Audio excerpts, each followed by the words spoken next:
Mungu wetu na baba yangu, Mungu unayetupenda, Mungu unayetuwazia yote yaliyo mema, Mungu uliyetuchora kwenye vitanga vya mikono yako, Mungu uliyetufanya kuwa mboni za macho yako. Mungu unatutazama.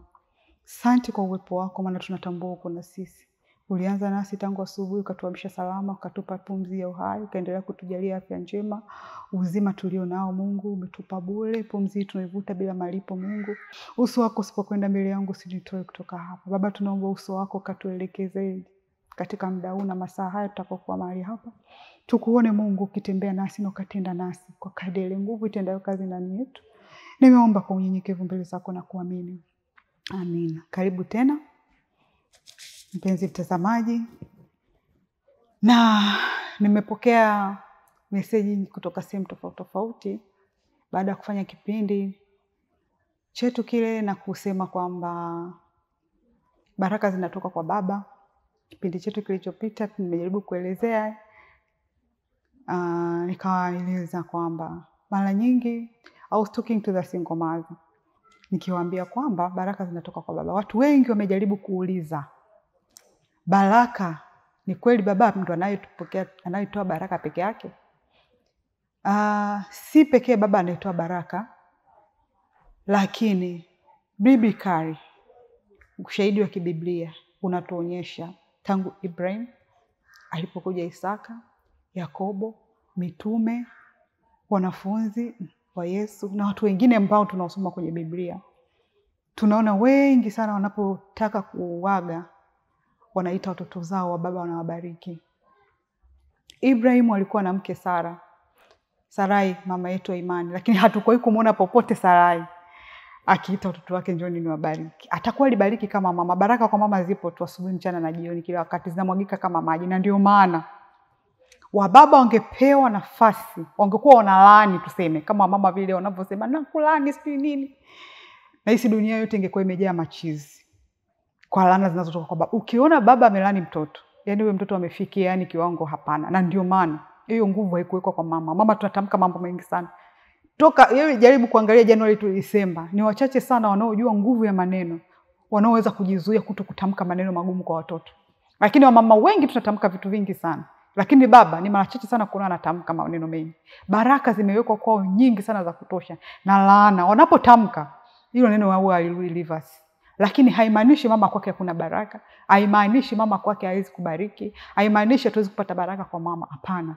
Lakini tunaangalia kile kipimo biblical, namna ambavyo wale tunaowatazama, maana wao ni kipimo, kivuli na mfano wa namna ambavyo sisi tunatembea katika dunia leo. Watu wale wa kanisa la kwanza, watu wale wa agano la kale, namna walivyotembea, pamoja na kwamba tunaishi kwa neema, lakini kuna vitu vingi Mungu ameachilia kwa wanaume. Na we have a references hapa katika Biblia, tutakwenda kuzitazama namna ambavyo wale tulitembea na Mungu wao, na namna ambavyo zamani walipata neema. Hata sasa ipo kwa baadhi ya watu ambao wametembea sana na Mungu na wanamtembeo mzuri na Mungu na wana mahusiano mengi mazuri na Mungu. Hakunaga kifo cha ghafla. Kila kitu kina taarifa. Ndio maana neno la Mungu linasema siri za Bwana ziko kwa wamchao. Yaani hakuna namna, ni sawa sawa na Ibrahimu, malaika wamekuja kwake, Mungu anasema isee nimfiche Ibrahimu mtumishi wangu jambo hili wakati anaenda kuangamiza Sodoma na Gomora. Unaona? So unaweza ukaona mahusiano na Mungu jinsi anavyomwezesha yule mtu kujua kwamba hizi siku zangu zimekaribia, nataka kurudi kwa Baba. Anaita watoto wake, anawaaga, anatoa baraka. Ndivyo hapo tunapojifunza kwamba wenzetu hawakuwa vitu vinawajia ghafla. Walikuwa wanapewa taarifa na baada ya hapo anaita kutoa baraka. Sarai alipofariki hatuoni mahali popote akiita watoto wake. Sawa? Kina Rebeka alikuja akaoa Isaka mtoto wake. Hatuoni mahali popote Rebeka akiita watoto wake njoni niwabariki. Hatuoni. Ikaja ikatokea Yakobo ameoa wake wawili pale, Lea na Raheli. Hatuoni mahali popote wale mama wanaoita watoto wao njoni tuwabariki. Baraka zipo kwa mama, kila siku zinamwagika kama maji. Lakini baba anapoita kubariki, mimi tu nimeshuhudia kwa macho yangu na watu wangu wa karibu, baba zao waliwatamkia maneno yani ambayo yalikuja kuwafanya. Kuna watoto wa familia fulani na wafahamu, baba yao alizaa watoto wa kike na wa kiume mmoja. Ninao mfano huyo baba, siku moja aliyoita watoto wake akawatamkia, sio kwamba alifariki, lakini tu alifurahi tu siku hiyo akawatamkia watoto wake. Ninachokuambia kila alichotamka, nakwambia watoto wake walikipata exact na namna baba yao alivyowabariki. Kwa hiyo baraka za baba it's very powerful. Hakuna mtu amewahi kuomba kuwa single mother. Hakuna mtu amewahi kuomba kuwa kulea mtoto wake peke yake. Ni vitu vinatokea katika safari ya maisha, na vingine vinakuwa hauwezi kuvicontrol, na vingine vinaweza vikawa under control, lakini kuna vingine haupangi kwamba sasa hivi nataka niwe single mother. Wapo single mother ambazo walipata watoto wao kaachiwa wakiwa ndani ya ndoa, wengine hawakubahatika kuolewa. Hakuna mtu ana plan kitu kingine kinatokea. Lakini watoto wengi, maisha ambayo wanaishi sasa hivi ni nyuma ya kila mtu unayekutana naye sasa hivi, awe mtoto au mtu mzima. Namna alivyo ni matokeo ya namna alivyolelewa, ni matokeo ya marafiki aliyokutana nao, ni matokeo ya baraka na maneno yaliyotamkiwa, ni matokeo ya mazingira, ni matokeo ya vitu ambavyo vimemzunguka, ndio vinatengeneza tabia ya mtu. Sasa watoto wengi sana wanakutana na kitu kinachoitwa psychological, tunaita childhood traumas. Na kuna traumas za aina nyingi, lakini hichi kitu kinachoitwa childhood trauma kinawasumbua watu wengi sana. Wengi sana wamekutana na trauma za utotoni. Yale maumivu, vitu wanavyokutana navyo. Mtu anakuwa anatamani wakati huu, wewe mama, wakati unafanya figisu na babaki, ndani, maumivu ya ndani ya mtu, ya ndani, ndio yanamfanya mtu kuwa kitu fulani. Wakati anatamani babake awepo katika safari ya maisha yake, nasari, siku ya graduations, siku za birthday, zile siku muhimu ambazo yeye anatamani, wewe unazishangilia. Yule mtoto unadhani unampa keki, unampa pesa, anaenda shule nzuri. Mama, sisi mama wa sasa hivi tuna uwezo wa kujitegemea na kuendesha maisha na kusomesha watoto wetu na vitu vikaenda kabisa. Tukawapa kila kitu. Lakini nafasi ya baba haiwezi kuondoka kwenye maisha ya mtoto. Hicho ndio kitu ambacho ni ukweli mchungu ambao wazazi wa mama hatuwezi kukubaliana nacho. Ni ukweli mchungu ambao single mothers hakuna mtu anataka kukubaliana nacho. Kuna wale ambao unaona kabisa hawa wanaume hawajibiki, ni wakorofi, wanasumbua. Lakini kuna wale usumbufu unatokana na mwanamke mwenyewe, kwa sababu huyu mwanamume hakunioa. Huyu mwanamume nilikuwa natamani niolewe naye au nafanya naye maisha lakini akaniacha. Ule uchungu unaohamishia kwa mtoto na kutengeneza sumu, haikuathiri wewe kama mzazi. Inamuathiri mtoto kwa maisha yake ya baadaye, kwa sababu anaenda kuwa kitu cha ajabu. Neno la Mungu linasema ni heri ya wawili kuliko mmoja. Heri ya wawili. Yaani baba anabaki kwenye nafasi yake kama baba na mama kwenye nafasi yako. Mungu hakuwahi kuwa mjinga alipoumba baba, alipoumba mama. Yaani huyo mtoto ni mbegu inatoka kwenye viuno vya huyo baba. Huyo mtoto ana asili yake. Huyo mtoto anapokuwa na baraka zinatoka kwa baba. Haiza tunakataa au tunakubali. Tunaona leo tunazo references za watu mbalimbali ambao tunawasoma kwenye Biblia. Tutaona kwenye Mwanzo ile 25 sura ya 5. Alafu tutaruka mstari wa 8 mpaka wa 9, alafu tutasoma mstari wa 11. Tunaona Ibrahimu akampa Isaka yote aliyokuwa nayo. Ibrahimu akampa Isaka yote aliyokuwa nayo. Hatuoni akibariki physically, lakini tunaona yote aliyokuwa nayo. Aliyokuwa nayo ndio baraka, yani maneno kumtamkia na kumpa vile ambavyo alivyokuwa navyo, mali na nini na urithi. Lakini wakati huo huo kwenye huu mstari wa 8 tunaona Ibrahimu akafariki. Naye akafa katika uzee mwema sana. Ameshiba siku, akakusanyika na watu wake. Isaka na Ishmaeli wanaye wakamzika katika pango la Makpela katika shamba la Efroni bin Sohari Mliti liekealo Mamre. Hapa tunaona Isaka na mwanae Ishmaeli walihusika katika kumzika baba yao. Lakini hawakumzika hivi kabla baba hajawabariki. Tunaona Isaka alipewa kila kitu, kumbuka yule alikuwa ni mtoto wa ahadi. Na tuliona pia vile vile Mungu akimwambia Ibrahimu, Ishmaeli naye atabarikiwa tu. Usiwe na wasiwasi. Lakini baraka zinazotoka kwa Mungu ni nyingine, na kuna ile nguvu ambayo Mungu ameachilia ndani ya kinywa cha wazazi. Anapotamka baraka zikupate na anapotamka laana ikujilie.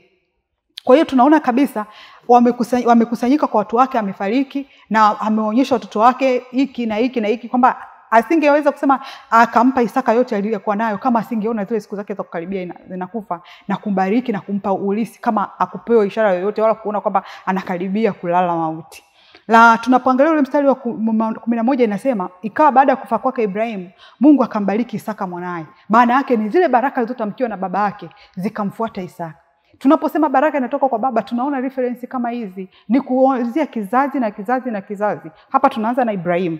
Lakini ukiachana na Ibrahimu, alikazaa Isaka ambaye ni mtoto wa ahadi. Tunaona pia kwa Isaka alipata watoto wake, na alipokuwa mzee tunaona yeye ni hadithi maarufu sana. Inasema tunaona katika Mwanzo 27 sura ya kwanza sura mstari ule wa kwanza mpaka wa 4. Neno la Mungu linasema, ikawa Isaka alipokuwa mzee na macho yake yamepofuka asione, akamwita Esau mwanae mkubwa akamwambia, mwanangu, naye akaitika, mimi hapa. Mstari wa 2 akasema, tazama sasa mimi nimekuwa mzee, wala sijui siku ya kufa kwangu.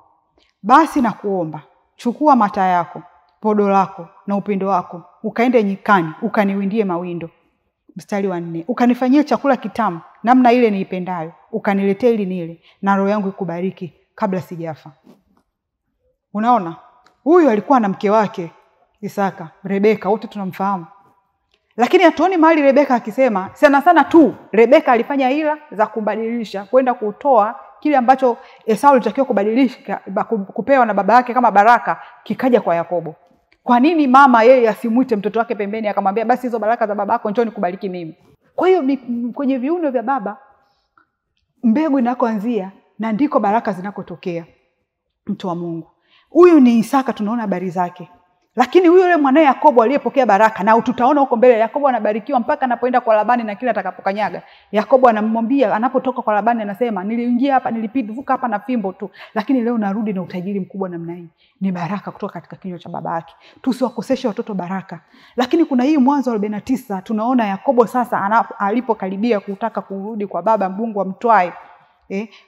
Mwanzo sura 49 ule kwanza ule mstari wa kwanza na imeandikwa, Yakobo akaita wanae akasema, kusanyikeni ili niwaambie atakawapata siku za mwisho. Kusanyikeni msikie enyi wana Yakobo, sikilizeni Israeli baba yenu. Anamlaani Reubeni. Reubeni anaanza na laana, na kuna makabila mengi hapa. Reubeni, wewe mzaliwa wangu wa kwanza, nguvu zangu na malimbuko ya uweza wangu. Umeruka mpaka kama maji, basi usiwe na ukuu, kwa sababu ulikipanda kitanda cha baba yako ukakitia unajisi. Ulikipandia kitanda changu. Anamlaani, anamwambia usiwe mkuu. Na ni kweli, Reubeni ndio kabila dogo kuliko makabila yote 12 ya Israeli. Lakini anamwambia Simoni na Lawi nyewe ni ndugu. Lakini panga zenu ni silaha na jeuri. Nakumbuka hawa waliua watu. Nafsi yangu isiingie silini mwao. Ghadhabu, anaendelea huko mbele. Anaenda mstari wa 8 na Yuda. Anamwambia Yuda, ndugu zako watakusifu. Mkono wako utakuwa shingoni mwa adui zako. Wana wa baba zako watakuinamia. Wewe Yuda ni mwana simba, kutoka katika mawindo mwanangu umepanda. Yuda aliinama akajilaza kama simba mke, ni nani atakayemwamsha? Haya ni maneno wa Yuda. Hebu tazama kabila la Yuda, simba wa kabila la Yuda. Yesu mwenyewe ametokea katika hilo kabila. Yuda, unaongelea nini kwa habari ya Yuda? Wapiganaji ndo wao, watu hodari ndo wao, mashujaa ndo wao, lakini kuna chanzo. This is a foundation. Baraka inatoka kwenye viuno vya baba. Wazazi, single mothers, tuache makasiriko. Single mother tu. Lakini kuna umuhimu wa kutengeneza mahusiano kati ya baba na mtoto wako. Vitu vyetu vinavyotuhusu sisi, ni kweli tunaumizana, ni kweli tunakasirishana, ni kweli. Yaani kuna wakati tunapitia zile hasira za kwamba unatamani huyu mtu sijui ummeze, sijui umfanye nini, sijui umfanyeje. Lakini tujitahidi, kwa sababu sio kwa ajili yetu, ila ni kwa ajili ya uzao wetu. Ni kwa ajili ya kutaka ustawi mzuri wa watoto wetu. Watoto wetu wawe kitu chema. Tujitahidi, sio rahisi. Mimi mwenyewe najua sio rahisi, kwa sababu ya scenario, circumstances na situations ambazo tuza tukakutana nazo katika safari ya maisha, katika mahusiano yetu sisi kama wadhemaza na baba zao. Lakini kama kuna uwezekano wa kutengeneza, baraka zinatoka kwenye kinywa cha baba. Mama tunabariki, na baraka zetu hazikomwi, ni kama maji katika mafuriko yalisiyoweza kuzuilika. Ndio baraka ya mama ilivyo, na kwa baba vile vile. Tusiwakoseshe watoto hizi baraka kutoka kwa wazazi wao. Tujitahidi kutengeneza na wao, hata kama sisi kutengeneza sio maana yake mahusiano kwamba eti lazima urudiane na wewe mwanaume. Hapana. Lakini kuna ile co-parenting. Wenzetu wazungu wamefanikiwa sana kwenye hilo eneo, lakini sisi hapa kina Mwajuma.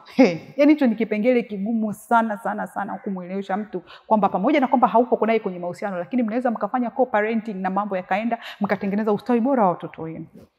Basi Mungu awatunze sana. Na nakushukuru sana kwa kunisikiliza. Mungu wangu mwema akubariki. Mwili na damu ya Yesu Kristo thamani ikakufunike. Ukawe na siku njema na ya baraka, na Mungu akubariki sana. Asante sana. Usiache kunifuatilia kwenye platform zangu. Usiache kusubscribe YouTube channel yangu Caroline Msekeni. TikTok niko pale, napatikana Caroline Msekeni. Facebook Caroline Msekeni, na Instagram pia napatikana mahali hapo. Karibu sana mpenzi. Mungu akubariki, ninakupenda. Usiache kutufuatilia tena kipindi kinachofuata. Mbarikiwe mtu wa Mungu.